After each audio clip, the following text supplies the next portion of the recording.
I'm going to work today on my very first lasagna garden bed that I constructed back in 2020. Up to this point, it's had some flowers at the one end, and I have grown various things, some brassicas, etc., and herbs in the middle. And I've kind of been up in the air about what I wanted to do this year. So I'm going to go ahead and spruce this bed up. I'm going to add some organic granular fertilizer. I'm going to fork the soil a little bit. I'm going to add a layer of compost, and I am going to plant into it. So that's a lot to get done in this bed. It's a fairly sizable bed. It's approximately, probably 16 or 17 feet long and approximately 4 feet wide. Well, the best laid plans of mice and men. I was going to show you how I did this, and the camera wasn't working. So what I have done, first off, is I just took my garden fork and I just pushed it down like this to aerate the soil a little bit. And I did that, every few inches all over the place. I'm not turning the soil. I'm just loosening it up a little bit. Now this is a no-dig garden, and the way that it was made in 2020 was by a method called sheet composting. Sometimes people call it lasagna composting.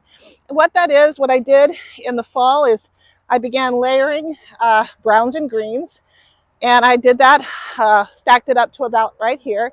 I used things like leaves and hay and or straw, vegetable scraps, green clippings, and I just laid it on the ground directly.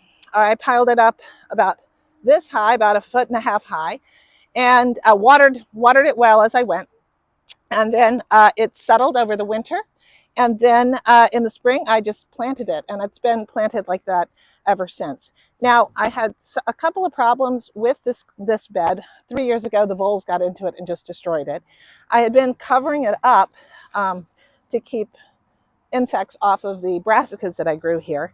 And then the voles got in, and then I had a couple things happen. So the bed has been kind of neglected, and I'm sort of redoing it, just freshening it up. And I'm not going to cover it this year because I want to grow a lot of herbs in here. So the next thing I did after the holes that I put in here with the fork is I just sprinkled some organic granular fertilizer over it, just to kind of beef it up a little bit. That will, it's organic, and it will slowly break down over time, just to give this a little nutrition. So what I'm going to do next, now that I've got the fertilizer down and I've forked the earth, I am now going to put some compost down on it. Doesn't need a ton because it's already pretty rich.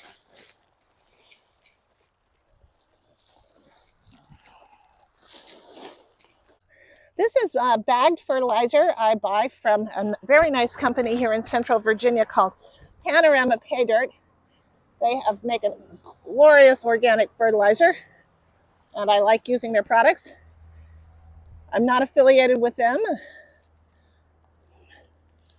And when I don't have quite enough to do with my own compost, they're my go-to for my filler.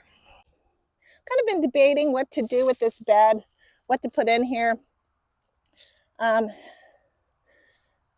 Whether I should move my asparagus bed here or not. And then I felt like I'd like to have flowers in here sometimes too, and be able to get herbs. So, okay, let's see, how do we want to do this? Let's start putting those plants around. Okay, what we have here are 3 artichoke plants. These were started indoors on the 10th of, well, about January 20th. Here are some red acre cabbages, some dill, some monarda, and some Shasta daisies. Start with the artichokes. I'm going to give these kind of a lot of room. These are a little bit young to be planted out, but I'm going to do it anyway because I think they can handle it. It's the time of year to plant them. These are red acre cabbages.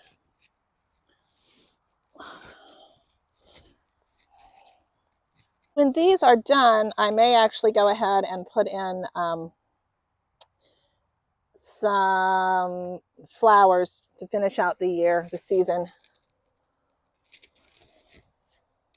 but I would like to have some red acre cabbages.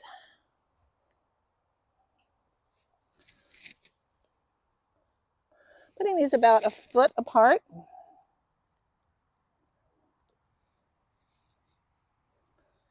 Cabbages do grow large. And we'll see how they do. I love to make sauerkraut with it. And I love coleslaw. There we go. These cabbages will pretty much be out of here by the time the artichokes are done. Artichokes are just beautiful. They get huge. The plant is spectacular.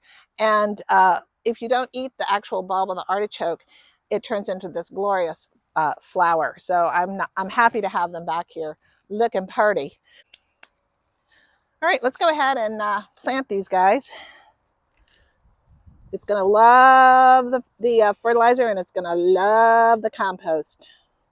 I will also mulch this earth with the straw because I want to keep this ground good and covered. I don't want it to dry out. For right now, I'll just keep it here. I do also want to keep any weeds from coming in. So that's another good reason to cover it. I may even stick some Monarda back here just for good measure. Get some things growing in here.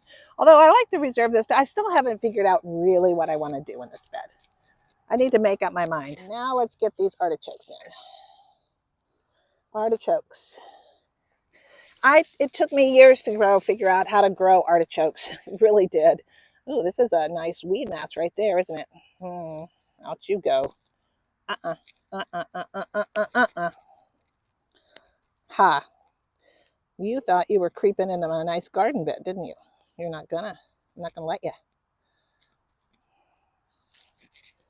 Don't you talk to your weeds?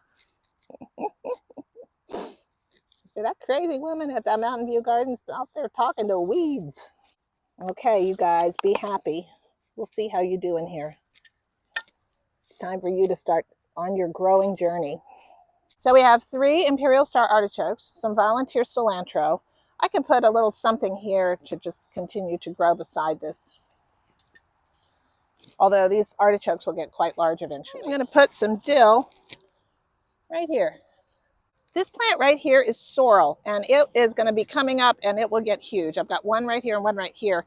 It is an early spring herb, but vegetable, and it is quite delicious, but it's going to get quite large and then it'll get quite weedy, and I'll be cutting it back. But I'm going to go ahead and I'm going to put some dill in nearby to this cabbage to hopefully keep away certain kinds of critters.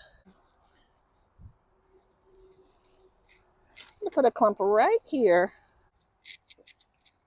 Here are some Shasta daisies, which I started from seed, and here is Monarda. So I'm going to put some of each in this bed. I'm going to have coreopsis coming up right here. So I think I'll put some Monarda back in there. Monarda is bee balm. This is a lemon bergamot. Well, my favorite part of this show is fish emulsion, which is not really my favorite because it's kind of stinky. However, I'm going to just mix this up 2 tablespoons per gallon, and I'm going to water each one of those seedlings in really, really, really well. The fish emulsion is going to give them a quick boost and help them get over their transplant shock. So I'm going to go do that now. The next thing I'm going to do is just put some of this hay down onto the bed, and that is just to mulch over the tops where things are not planted to keep out weeds, and also to keep the soil nice and protected, and to feed those soil organisms eventually, because it will go ahead and mulch down. Mulching is really an essential part of no-dig gardening in my view, especially here in Central Virginia, where it can get very, very dry and very, very hot in the summers. So, and we've actually had a little bit of dryness here in the spring as well. Okay, let's go ahead and get that part done. Put this on fairly densely. Is it possible that things will sprout through this? It's absolutely possible. But the nice thing about using this as mulch is it really does, it's so simple and easy to pull weeds out when you use a nice mulch. and in no-dig gardening. Okay, so that job is done. Yay! It's always good to have the job done, isn't it? So I'm really looking forward to what happens to this. I'm just going to go and put some chicken wire over top of my cabbages, and hopefully bunny rabbits won't come along and nibble on them. Other than that, I wish you well, and I hope your garden is getting off to a good start. Thank you so much for watching. Take care. Bye.